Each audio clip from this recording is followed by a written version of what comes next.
the haunting call of the Wendigo. The forest was cold and silent, its trees casting long, gnarled shadows in the dying light of day. A group of 5 friends, Mark, Lisa, Jenna, Rob, and Claire, were setting up camp deep within these woods, drawn by the promise of a secluded weekend away from the city. As night fell and the fire's glow painted their faces in shades of orange, Rob began to narrate tales of the infamous Wendigo, a malevolent spirit said to haunt these very woods, preying on lost souls and turning them into cannibalistic entities. Legend says, Rob began, his eyes gleaming, that the Wendigo once was human. Driven to cannibalism by hunger, these people transformed into monsters, their hearts turning to ice. They're said to be tall, skeletal creatures with antlers, always hungry. Jenna, visibly unnerved, whispered, "Can we not talk about this here? Especially in the dark." Claire laughed. "Don't be scared. It's just a legend." The night progressed with laughter, s'mores, and more cheerful stories. But as they were about to retire to their tents, a distant, haunting howl echoed through the woods, freezing their blood. "Probably just a wolf," Mark mused, but his voice wavered. However, as the night deepened, the sounds grew stranger. Whispers seemed to float between the trees, echoing words that sounded eerily familiar. It was as if the woods were playing back their conversations. In the darkest hours, Jenna was jolted awake by a chilling scream. Bursting from her tent, she saw Lisa, eyes wide with terror, pointing towards the edge of their campsite. There, illuminated faintly by the fire, stood a gaunt figure with antlers, its eyes glowing a pale blue. "It's the Wendigo," Rob yelled. The creature lunged, swift as a shadow. Rob, thinking quickly, grabbed a burning log and hurled it towards the creature, causing it to retreat with a deafening screech. They had no choice but to abandon their camp and flee. Navigating the forest in the dark was treacherous. The group got separated, with Mark and Claire heading one way and Jenna, Lisa, and Rob another. Mark and Claire stumbled upon a cave and decided to hide there. The echoing whispers continued, but now they were interspersed with growls. Hours felt like days as they huddled together, praying for dawn. Meanwhile, Jenna, Lisa, and Rob found an old cabin. They barricaded themselves inside, hoping it would offer protection. The windows revealed glimpses of the Wendigo prowling outside, its form distorted and shimmering as if not entirely of this world. In a last-ditch effort, Rob remembered the legend stating that the Wendigo was repelled by fire. He set a ring of fire around the cabin, using whatever flammable they could find. As dawn approached, the Wendigo, repelled by the fire, let out a final ear-piercing scream and retreated into the depths of the forest. Exhausted and traumatized, the 3 survivors made their way back to their campsite. To their horror, they found the remains of the cave Mark and Claire had hidden in. There was no sign of them, just a chilling message written on a rock outside, "Always hungry." Realizing the gravity of their situation, the 3 decided to head back to civilization, marking their path to warn others of the dangers lurking in the woods. They made a pact never to speak of that night again. However, every winter, when the nights grew cold and long, Jenna, Lisa, and Rob would hear faint, haunting whispers outside their homes, reminding them of the terror that still lurked in the depths of the forest, always waiting, always hungry.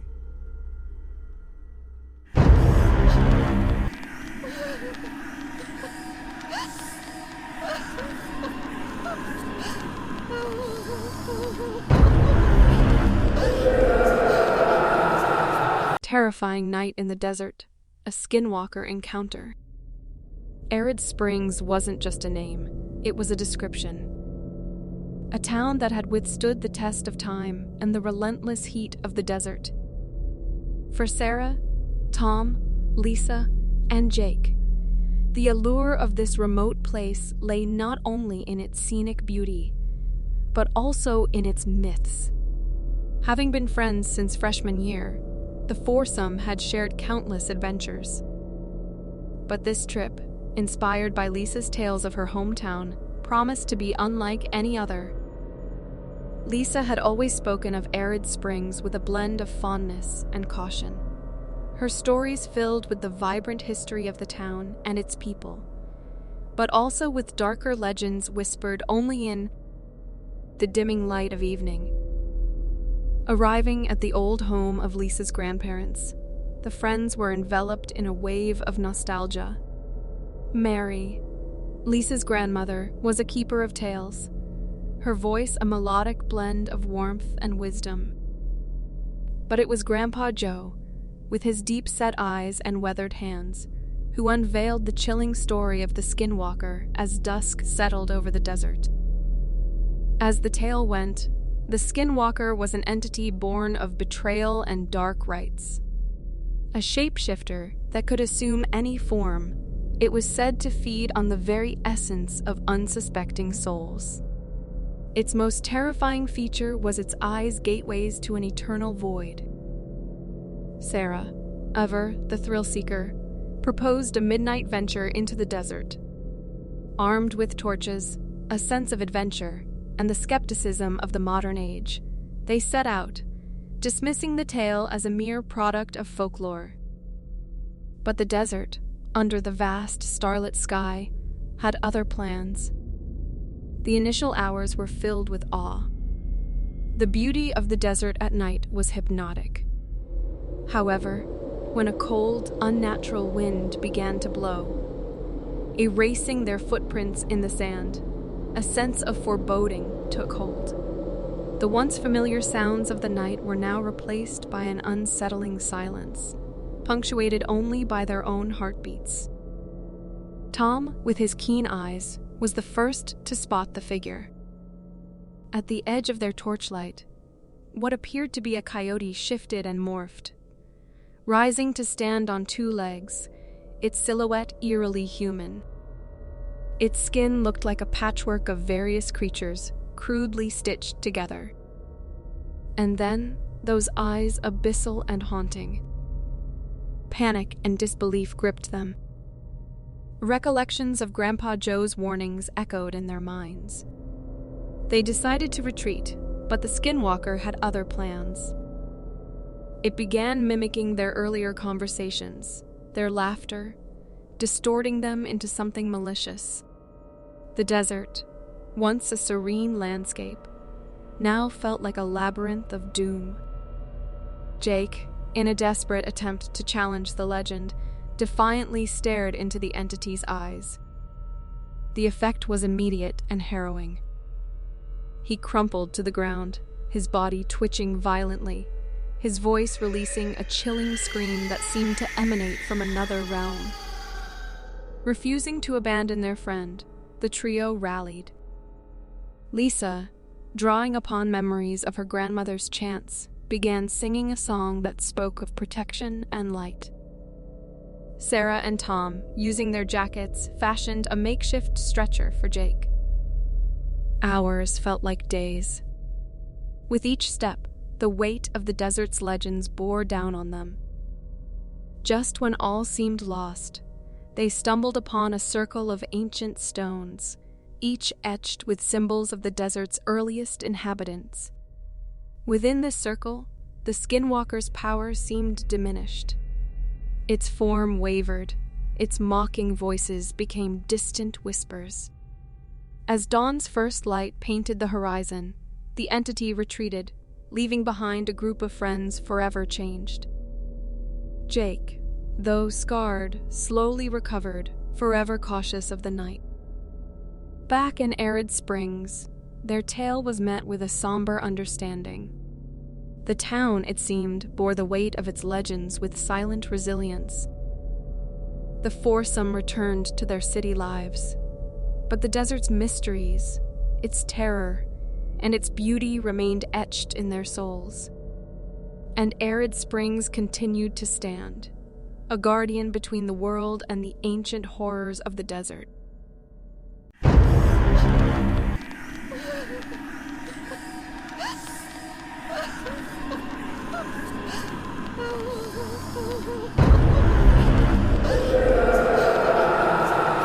The haunting legacy of Miss Marguerite, the doll who played for keeps.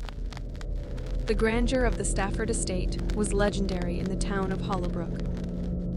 And in its illustrious history, there was but one tarnish: the mysterious disappearance of little Emily Stafford. Her last known possession? A porcelain doll gifted to her by an unknown visitor, Miss Marguerite. The doll was beautiful, with curls of golden hair and a dress of the purest silk. Her blue eyes seemed to possess an awareness, which many dismissed as the work of an exquisite craftsman. But those who held Miss Marguerite felt a coldness, a heaviness that was unnatural. Emily adored the doll, taking her everywhere. The staff would whisper how they sometimes found the doll in places Emily hadn't been, or how its expression seemed to shift ever so slightly.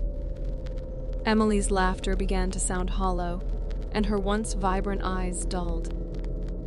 One fateful night, as a storm raged outside, Emily vanished.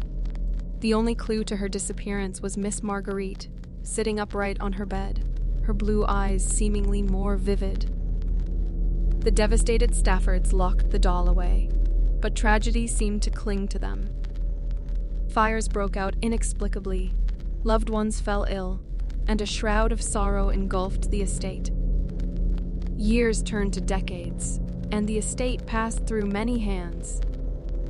Each owner reported strange occurrences, shadowy figures in the corner of their eyes, children's laughter echoing in the halls, and always the cold, haunting gaze of Miss Marguerite, regardless of where she was stored. Elaine, an antique collector, became the next caretaker of the doll. Enchanted by its craftsmanship, she showcased Miss Marguerite in her living room. But soon, Elaine began to notice oddities. Every morning, the doll seemed to be in a different pose. And whenever she tried to capture these anomalies on camera, the pictures would come out blurred or distorted. Curious, Elaine invited a local historian, Mr. Anderson, to learn more about the doll. The more they dug, the more unsettling the truths became. Miss Marguerite was crafted by a witch, centuries ago, as a vessel. A vessel that could harbor a spirit, holding it bound and seeking a living soul to trade places with. They surmised that Emily's spirit was trapped within the doll, and that the witch's dark energy sought a new host, moving from one owner to the next, leaving a trail of misfortune. Determined to free Emily and rid herself of the cursed doll, Elaine sought the help of a renowned spiritualist, Madame Clara. They conducted a ritual to sever the bond, chanting ancient verses and surrounding the doll with protective talismans. The atmosphere grew cold, and a child's voice echoed, "Let me go."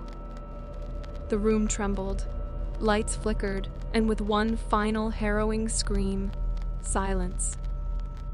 Morning light revealed a transformed doll. Its eyes now seemed empty, devoid of malice or consciousness.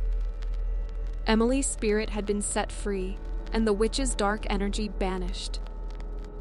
But as Elaine placed the doll in a box, intending to bury it deep, she noticed a small note tucked within its dress.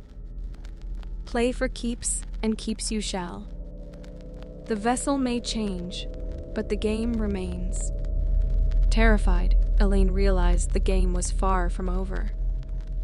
The witch's energy was out there, seeking a new vessel, waiting for its next player. And the game of keeps had only just begun. As the chilling echoes of Miss Marguerite's legacy reverberate, one thing remains clear: the game of keeps is relentless. Stay with us, Us together will uncover more hidden tales that lurk in the shadows. If you dare to dive deeper into the world of the unknown, hit that subscribe button and join us in our quest. Remember, every story has a dark side. Make sure you're subscribed so you don't miss a single tale.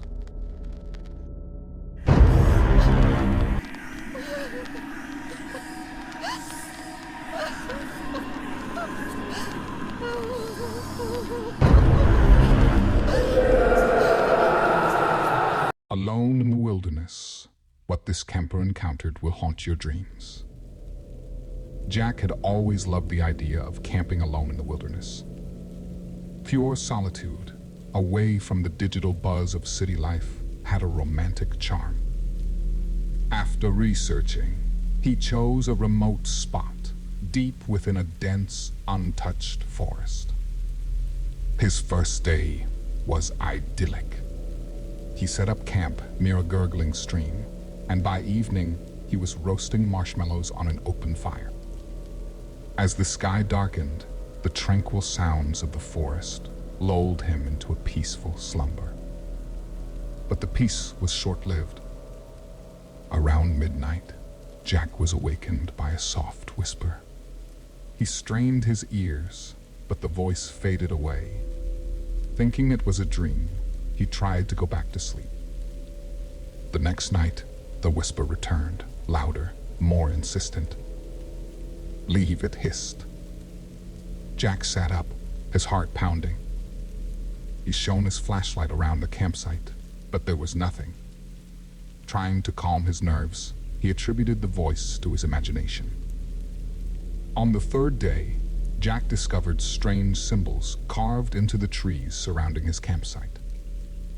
Circles, triangles, and other odd shapes, all drawn with what seemed like frantic urgency.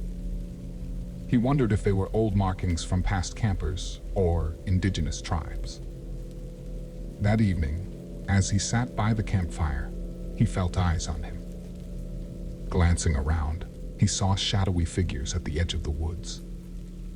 They stayed just watching.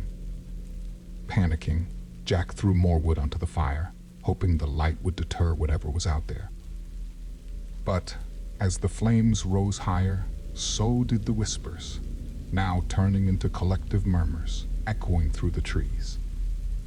By midnight, the murmurs grew louder, and the shadowy figures began to move closer. They circled the campsite, their features obscured by the darkness. Jack could feel their menacing presence, like vultures waiting for a kill. Remembering the knife in his backpack, he grabbed it and shouted, "Who are you? What do you want?" The figures stopped, and for a moment, the woods were silent. Then, in unison, they chanted, "You're on sacred ground. Leave before the dawn, or stay forever." Terrified, Jack packed his belongings, leaving behind anything that would slow him down. He began his journey back, navigating through the dense forest with only his flashlight as a guide. Every rustle, every twig snap felt like a threat. As dawn approached, he stumbled upon an old cabin. Hoping to find shelter, he cautiously entered. Inside, he found journals dating back decades. They belonged to previous campers, and as he skimmed through, he realized they all told similar tales of eerie encounters and shadowy figures. One journal entry from 1973 caught his attention. It read, "They're not human. They're guardians of this sacred land, protecting it from intruders. They gave me a choice: leave or become one of them. I chose to stay, to warn others." Jack dropped the journal, his heart racing. He understood the warning now. Those shadowy figures were past campers, forever trapped, warning others of the same fate. With renewed determination, Jack pushed on, finally emerging from the forest as the first rays of sunlight broke the horizon. He never went camping again, and shared his tale with anyone willing to listen, hoping to save others from the haunting guardians of that cursed wilderness. Years later, a group of hikers would find a weathered journal near the stream where Jack had camped. The last entry read, "If you're reading this, leave now. They're watching, always watching." And somewhere, deep in the forest, another shadowy figure joined the guardians, waiting for the next intruder to venture into the woods.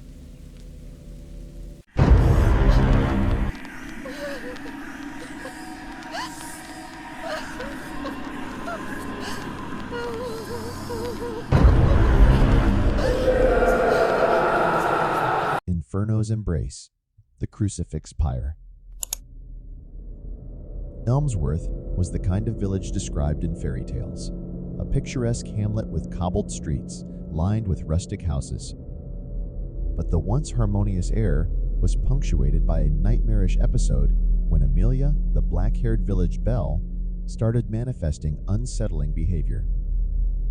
Her transformation began subtly. At first, it was just distant stares or muttered words. But it wasn't long before Amelia's actions became overtly sinister. Animals would grow agitated around her, and electronic devices would malfunction.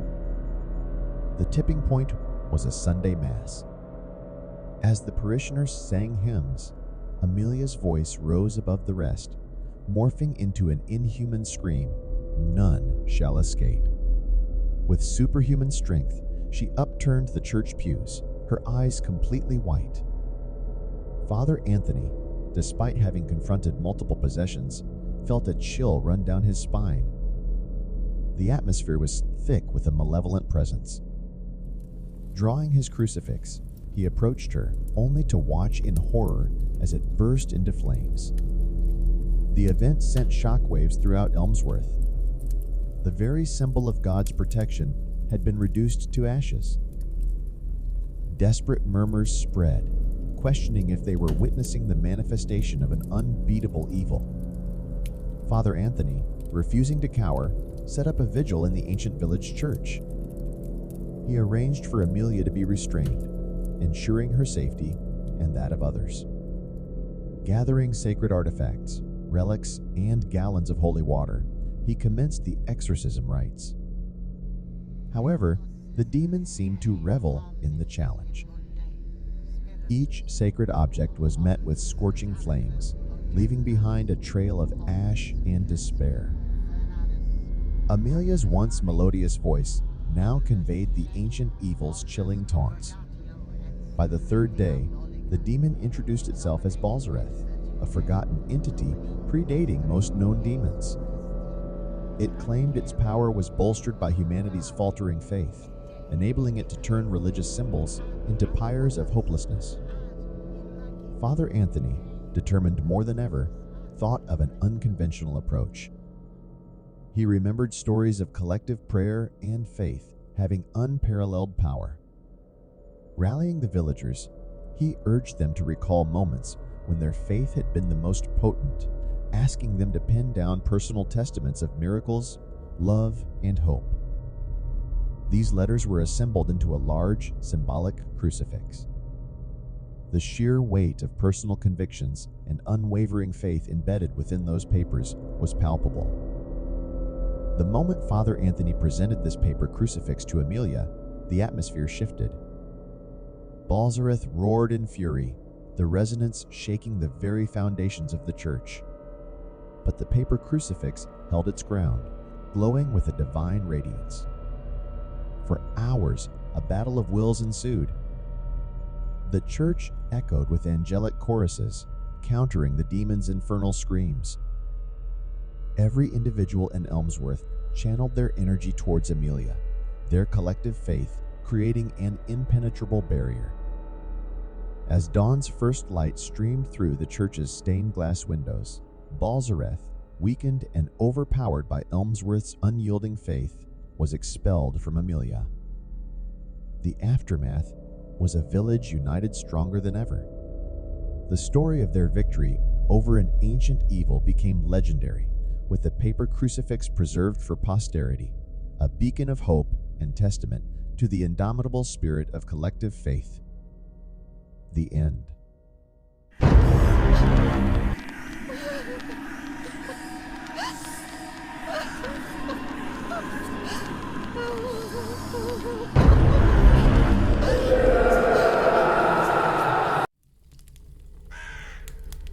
There's something inherently thrilling about disconnecting from the world to embrace the wilderness. Camping has always been that escape for me, the ultimate adventure. But there's one trip I can never forget, one that transformed the allure of untouched nature into a realm of nightmares. Our destination was a secluded spot known only to a few avid campers, a hidden gem tucked away from the well-trodden paths.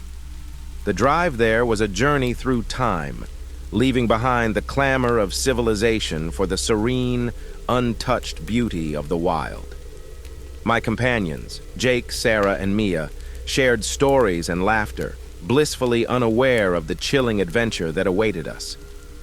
As we set up camp under the canopy of ancient trees, the sense of isolation was exhilarating. The nearest sign of human life was miles away, and as night fell, the sky revealed a breathtaking tapestry of stars, unmarred by city lights. Our first night unfolded with the crackling of the campfire and the soothing symphony of the nocturnal wilderness. But as the hours waned, a subtle shift occurred.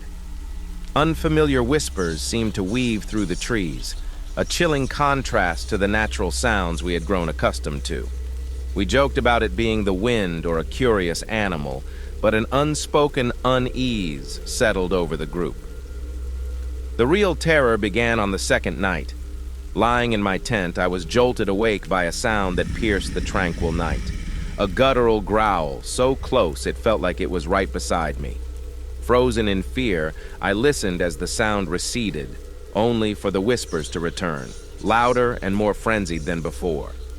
Emerging from the tent, I saw Jake and Sarah standing motionless, staring into the darkness. Mia was nowhere to be seen. The air was charged with a palpable dread, and the forest seemed to close in around us. It was then we heard it. A scream, unmistakably Mia's, coming from the depths of the woods. Without thinking, we dashed towards the sound, our flashlights cutting through the darkness. The forest seemed alive, every shadow a lurking menace. We found Mia, trembling and inconsolable, unable to articulate what she had seen, only repeating, "It wasn't human."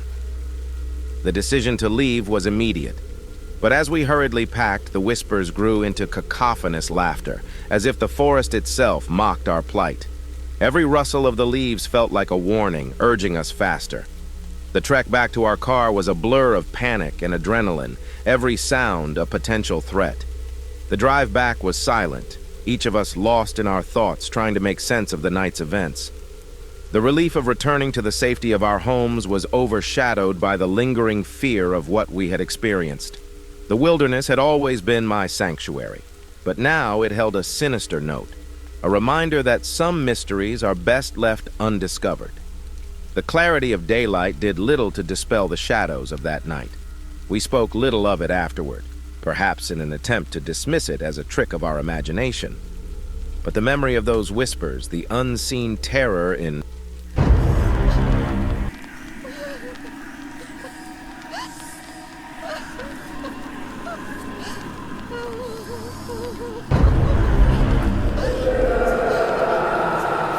Spontaneously, a group of 4 friends decided, inspired by an instinct for adventurism, and penetrated deeply into the core of the infamous Whispering Woods. The story of an abandoned cabin seemed to warp and become a dark reality, hidden deep within its depths, filled the air with whispers, until that night. The woods welcomed us with an eerie silence, a stark contrast to the lively banter that filled our small group. Jack, who never left his camera on standby and was always prepared to shoot. Sarah, the doubter. And Alex, whose interest in everything supernatural seemed to be never-ending. All of us, being between excitement and fear, went deeper into the forest as the shadows were lengthening and the path under our feet started to be less noticeable. Approaching the cabin felt like stepping into another world, one in which the battered structure had been swallowed by the surrounding wilderness and stood there as evidence for all the tales that, until then, had always been waved off. The door was creaking on its hinges, and the last tinny-voiced complaint came from behind as we made our entry into what would become our campsite for the night. Inside, the air was thick with the scent of mold and decay. The scene, of course, had not budged. The half-set table, the book left open as though any minute the one reading it would return. And children's pictures on the floor, their bright colors peculiarly dark, so they lay in that unfriendly light. And as the outside was now filled with its darkness, it seemed that some kind of growing darkness was taking place inside, now rooting in our hearts, and isolation in the cabin, looking one of those attractive possibilities, but now nothing less than a trap. When the murmurs started, faint, indecipherable, we tried to console ourselves that they were none other than the wind. But at night, this murmur deepened to an intensity that it used to have by day, until there were very distinct voices calling us or calling each other, or maybe calling something else. Seeking a distraction, we turned our attention to the book we had found. On aged, yellowed pages was a story not of our seeking, but that of a diary, a record of someone's life within these very walls. Innocently enough, the entries began. A family, with high hopes for their fresh start, moved into the cabin. However, reading further in, the tone changes. From very sunny and wonderful pictures, the author leads in a feeling of oppression. From seeing shadows move in the corner of your eyes to whispers that become stronger from night to night. And, lastly, an entry that put a scare into me. The woods whisper truths we are not meant to hear. We are leaving before it's too late. The book fell silent, but the rest of the pages lay blank, just as it seemed the writer had put them down when she took up her warning and fled. The air in the cabin grew oppressively thick. It suffocated one. Now, that courage, though playful before, could never have been there. It was gone, replaced by a fear that could be described as primal. Not alone. That was clear now by the many whispers. They were around us, inside the cabin, every voice a thread in the tapestry of terror. Our night was spent in a vigil, too afraid to sleep, too mesmerized by the horror of our situation to consider leaving. The cabin, the woods seemed to close in on us, a living entity aware of our presence and displeased by it. When finally dawn came, it was to an opening out from the grip of night. We left the cabin in silence, and every step away lifted the weights settled onto our chests. The light of day no longer made the forest take on some malevolent being. It was just a forest and the cabin just a cabin. But that experience stayed shadowing into our friendship.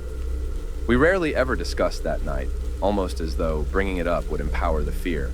But it lay there, a shared memory that bonded us in mutual, silent agreement never to go back to the whispering woods. At the end, we asked more questions than we had answers for in this foray into the unknown. Who? What had been the voices to see them back in the cabin? The truth, that which so few fools care to listen to, is that it is kept in secret within the very heart of the woods. It is whispered to the wind.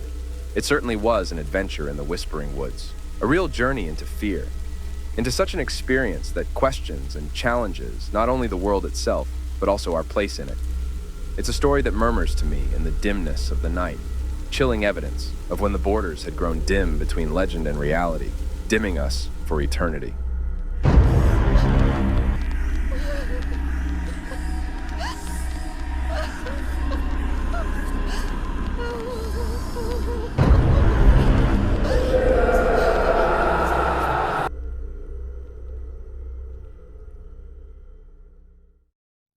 All of it really started as a dare.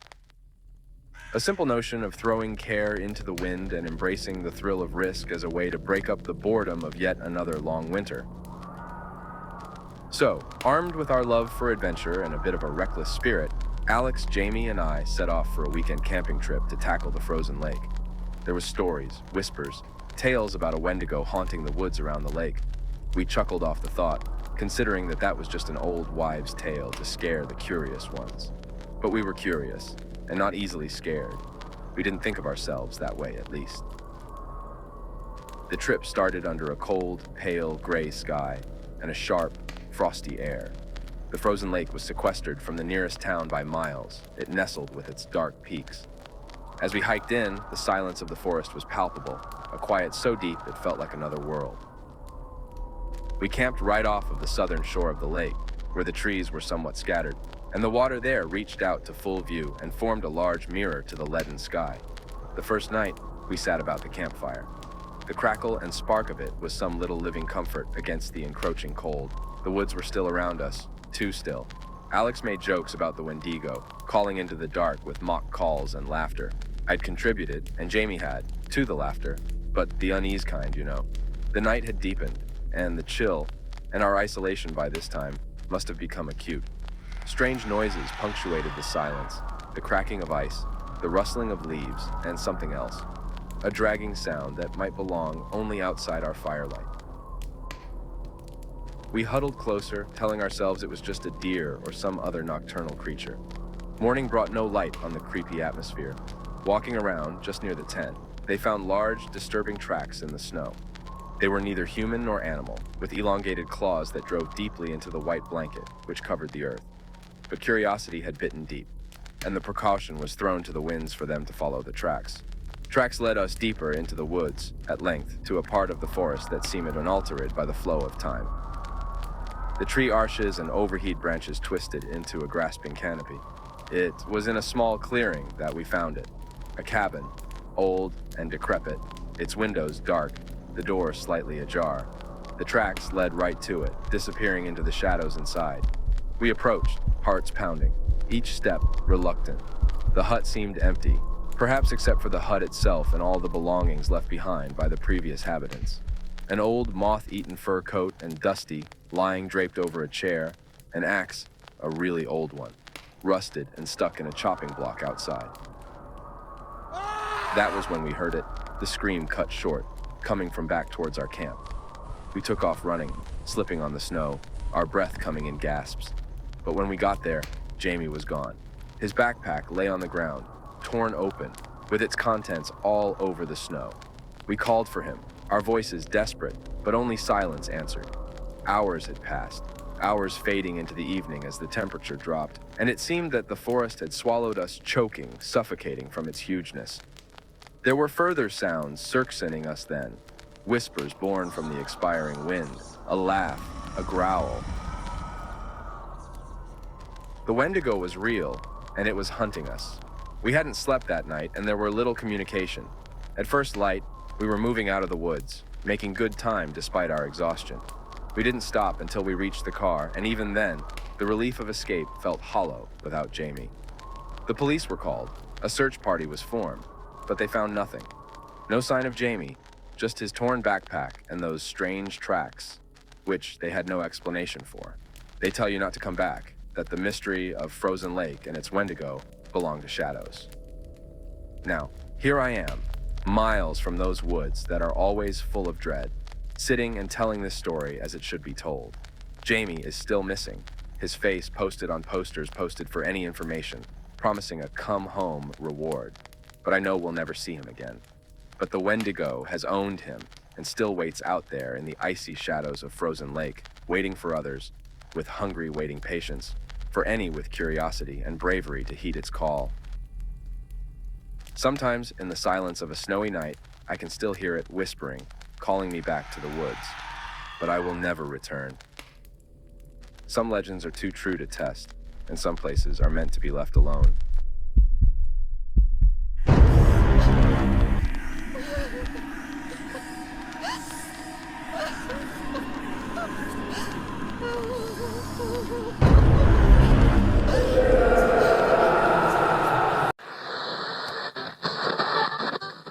Good evening, listeners. You're tuned into Wraithwave Radio Station, and I'm your host, Mark Blythe. Remember to subscribe for our channel to get more of this awesome content. Tonight, we've got a special guest, someone who claims to have knowledge about the recent series of unexplained events happening in Soraya, Sendai.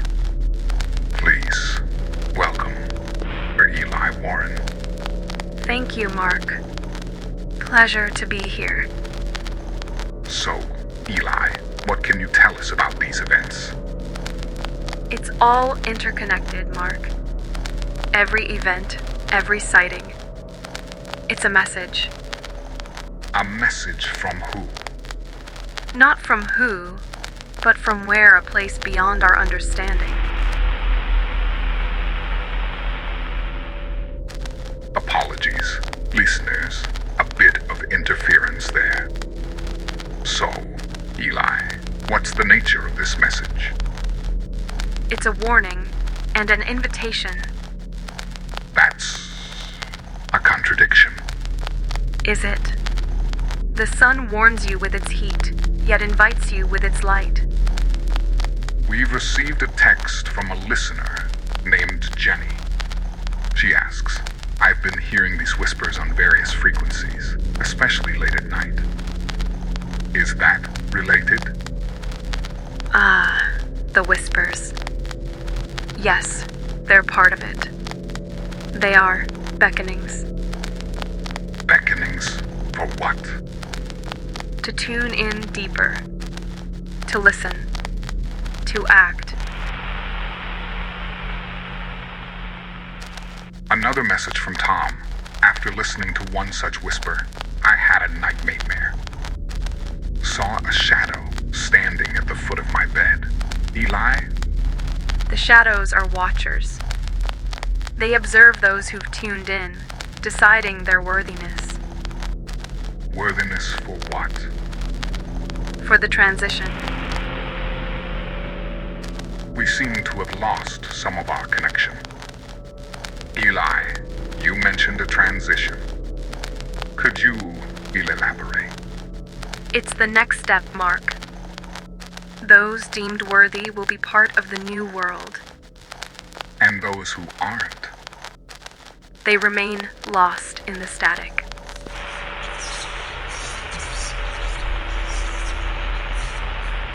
What's happening? Our systems are... It's beginning. For those listening, heed the whispers. They guide you. Guide to where? To us. To them. To the beyond. Listeners, ours don't know what's going on, but... Apologies, listeners. We're back. Had a technical glitch. Eli, are you? Eli. Eli won't be joining us anymore. Who are you? Call me Lydia. I'm here to continue where Eli left off. Where is she? Transitioned. What does that even mean? Relax, Mark. The transition is not to be feared, but embraced. Listeners, if you're hearing this, please send help. I'm at the Wraithwave studio downtown. No one's coming, Mark. Let's continue our discussion. All right, what do you want? Only for you and our listeners to understand. The whispers, the shadows, they're not here to harm. They're ushering in a new era. But the nightmares? The fear? How do you explain that? Change is always frightening, Mark. It's the unknown we fear. But once we're part of it, once we transition, the fear evaporates.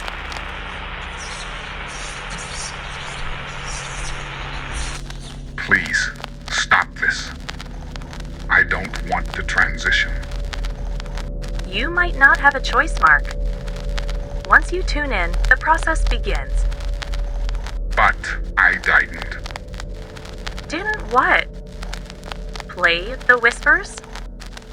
Listen to them? Broadcast them? Every listener, every soul touched by the frequency is now part of the grand design. The studio door, there's something outside. The shadows. They're here for the final broadcast. The final broadcast. Yes, the one where the world listens and everyone transitions. Listeners, prepare. The final broadcast is imminent. Will you be ready?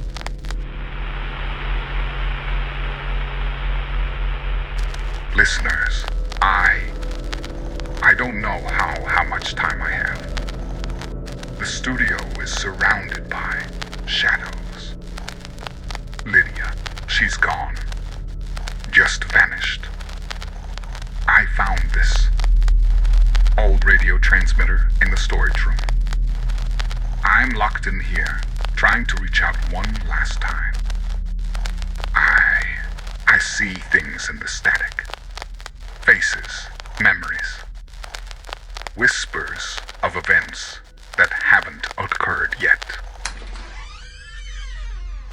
No, stay back. Calm yourself, Mark. I'm not one of them. Who are you? Jonathan, I've been tracking these phenomena, trying to find a way to halt the transition. Lydia, Eli, the shadows. They're agents of the frequency. Can we stop it?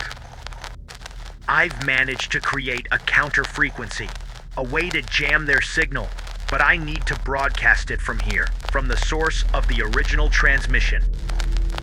The shadows. They're pressing against the door. I don't know how much time we have. Help me set this up. If we broadcast the counter-frequency, we might stand a chance. It's working. The counter-frequency is live. The whispers. They're fading. Mark, hold them back. I need a few more seconds. I am trying. They're everywhere. Done. The broadcast is complete. Are they gone? For now. But we've only bought some time. The frequency, the shadows, they won't stop. What do we do? We prepare, Mark. We find others like us. We spread the counter frequency, warn people, and brace ourselves for what's next. And that is? A battle for control over reality itself. This might be my last transmission. The studio is silent, the once bustling city outside now hushed. Those shadows, those agents of the haunting frequency, they're still out there, waiting, watching. With Jonathan's help, we've secured the studio. We've set up the counter frequency to loop indefinitely, a beacon of hope in this overwhelming darkness. Mark, it's time.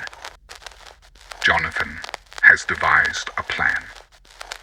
We're going to try and trace the origin of the cursed frequency to put an end to this once and for all. But if we don't return, if this is truly the end, I want everyone listening to remember, you are not alone. The static may whisper, the shadows may loom, but hope, resilience, and unity will always pierce through the darkest night. Stay strong, stay connected, and always question what you hear in the whispers of the static. We'll be back, Mark. The world needs to hear our story. Our fight. Yes, we'll be back. Until then, dear listeners, keep your radios on, stay close to your loved ones, and know that even in the darkest moments, there's always a glimmer of light waiting to break through.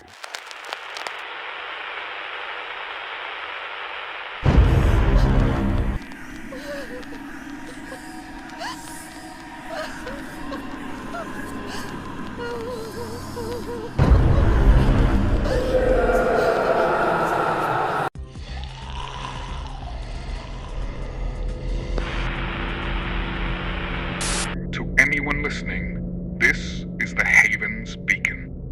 The northeast quadrant is swarming. I advise staying clear. Mason, if you're out there, head south. There's an untouched grocery store at Maple and 5th. Remember to subscribe to our broadcast. Got it, Riley. Heading south. I've also been picking up snippets from our mystery broadcaster. Got another riddle today.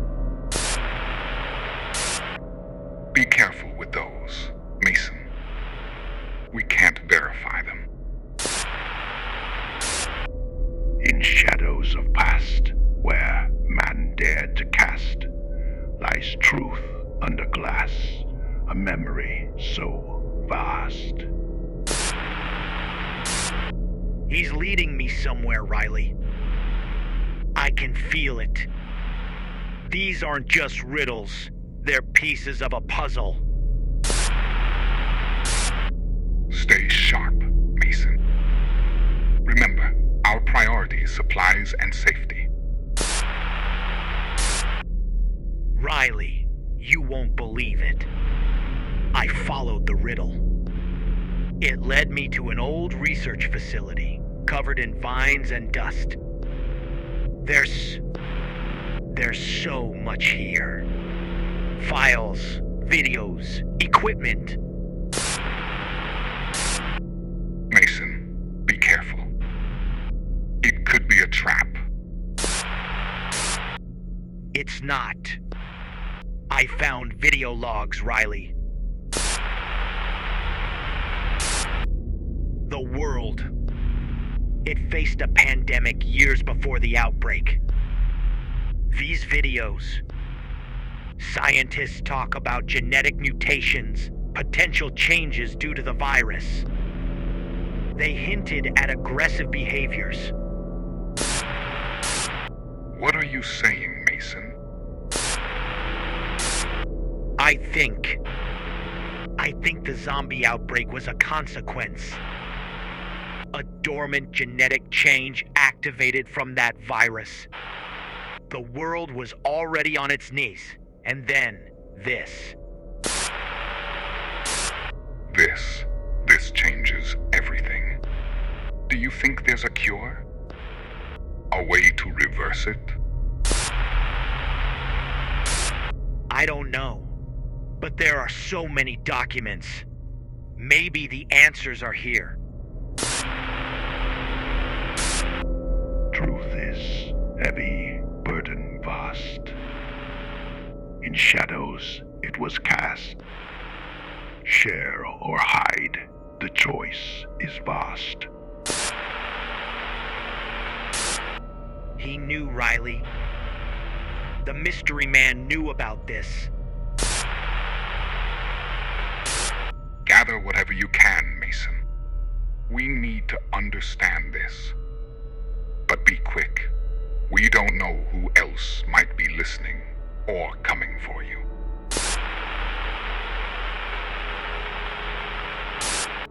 I've secured some files. This place. It's eerie.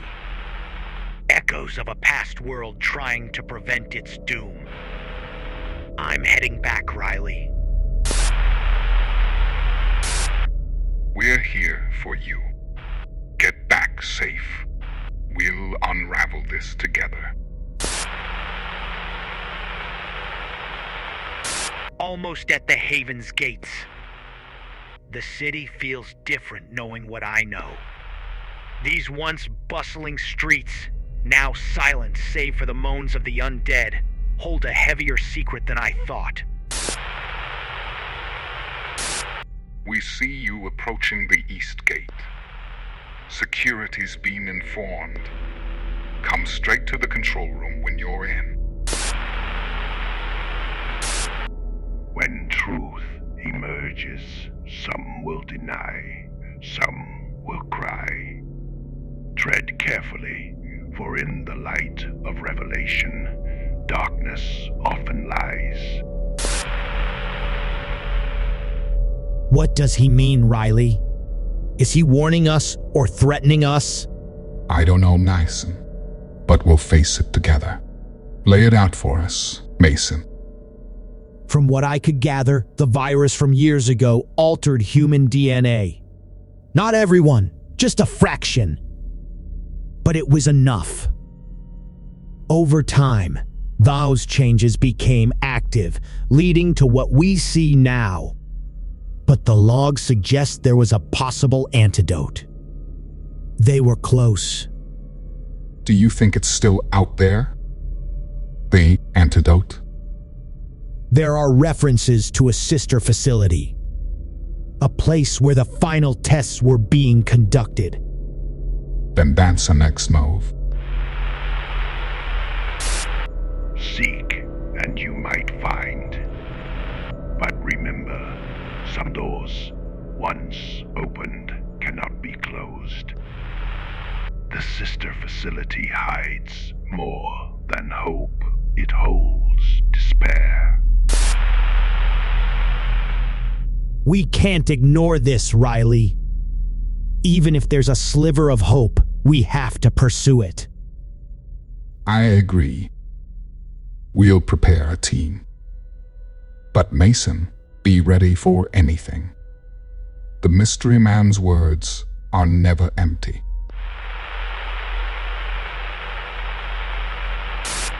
Riley, we've set up in a derelict police station for the night. There's an underground evidence lockup. We'll investigate tomorrow. Might find useful supplies. Stay alert, Mason. The old city isn't safe. Where justice once stood, beneath the weight of misunderstood, lies an artifact of the old neighborhood. Seek wisely, for not all that's wood is good. Riddles in the dead of night? He's pointing us to something here, Riley. Could be a trap, Mason. We tread cautiously at daybreak. This has to be what he was pointing us to. But why here? Why a police station? Maybe the answer's within. Open it. Riley, this cult. They believed in transcending humanity. What if the pandemic, the outbreak, what if it wasn't an accident? You're suggesting someone did this on purpose.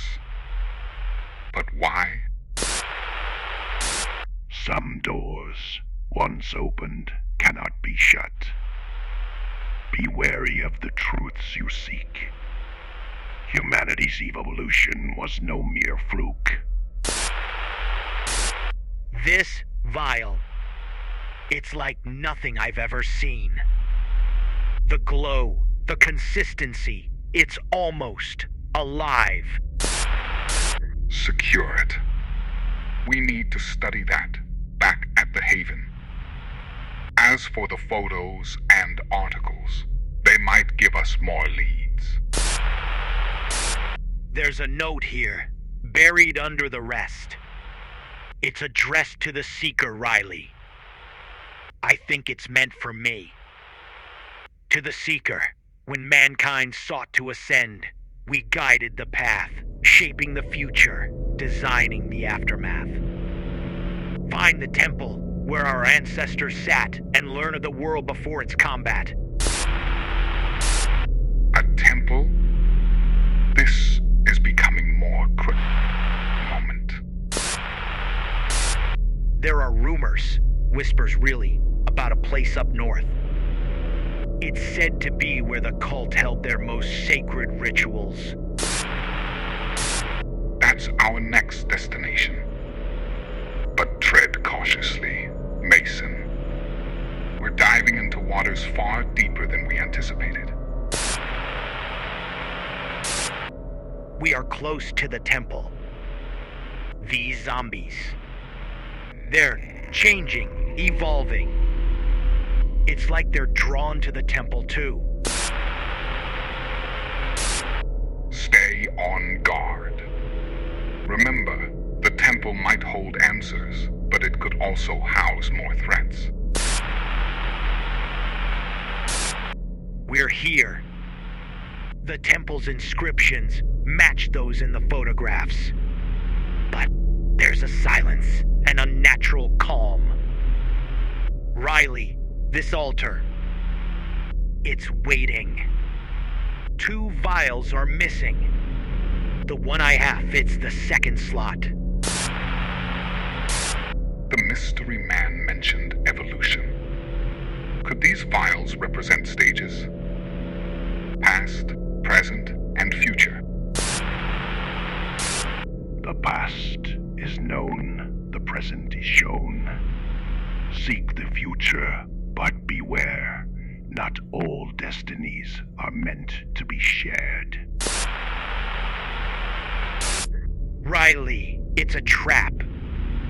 The moment I placed the vial, the temple began to rumble. The floor gave way beneath some of us, and traps sprung from everywhere. We separated. Mason, get out of there. Retreat and regroup. The zombies. They're different here. Smarter, faster.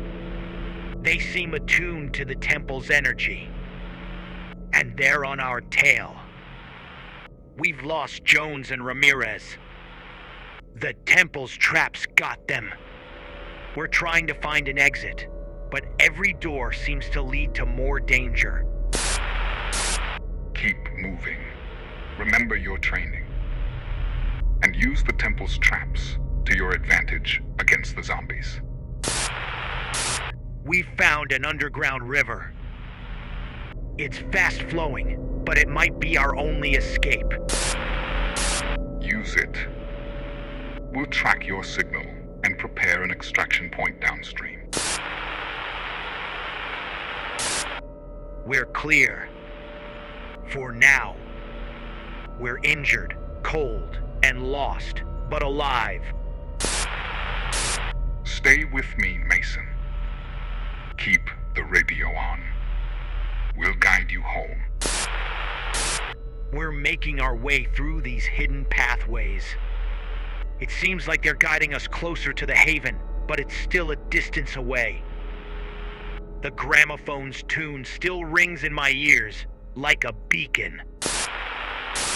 Stay on course. We're trying to reach you, but there's a growing horde between us. The noise from the temple might have attracted more zombies than we anticipated. There are symbols here, Riley. They resemble constellations. And there's a phrase, when the stars align, the path shall shine. Does that mean anything? Constellations? Could it be a navigation tool? Wait, there were old legends, tales passed down, about using stars to guide the way. It's a map. The stars, they align with the chamber's inscriptions. There's a path illuminated by the moonlight. We're following it. Good, but be cautious. The closer you get to the haven, the more zombies you might encounter. Rest now. Continue your journey tomorrow. Someone's been through here recently. The supplies are fresh. It's as if they knew we'd be coming this way. It could be the mystery man. Keep an eye out for any signs or clues about his identity or intentions. It's a letter. The path you tread is perilous, but necessary. The haven is not the end, but a beginning. Trust the stars, For they've seen the world's past and will guide you to its future. It's signed with an emblem, the same one from the temple. This is all interconnected. The temple, the caves, the mystery man, and now the stars. We need to piece this puzzle together. We're nearing the exit, Riley. The inscriptions point to a narrow passageway leading to the surface. But we can hear the restless moans of zombies. It sounds like there's a horde right outside. Mason, be careful. Set up traps if you can. Use the environment to your advantage. We can't lose you now, not after all you've uncovered. We're going to create a diversion. Set off a loud noise further down the cave to draw the zombies away. Once they're lured inside, we can block the entrance and make our escape. Now's our chance. Move. There are more symbols here, Riley. And a map. It shows a route to the Haven, but it's marked with various points, each with a different emblem. Those emblems. They might correspond to locations of significance. Places tied to the Mystery Man, or perhaps to the origins of the outbreak. Mason, this might be our best lead yet. It's like a breadcrumb trail. Each location answers one question but poses 10 more. The Mystery Man. He's not just a witness. He's been instrumental in this entire saga. We're close, Riley. We can see the Haven's walls. But there's one last location marked on the map. It's just outside the gates. We'll be ready for you. But remember, every answer could change everything we thought we knew. Approach with caution. Riley, the Mystery Man. He was one of the founders of the Haven. What? But that means he's been guiding us from the very beginning, even before the world fell apart.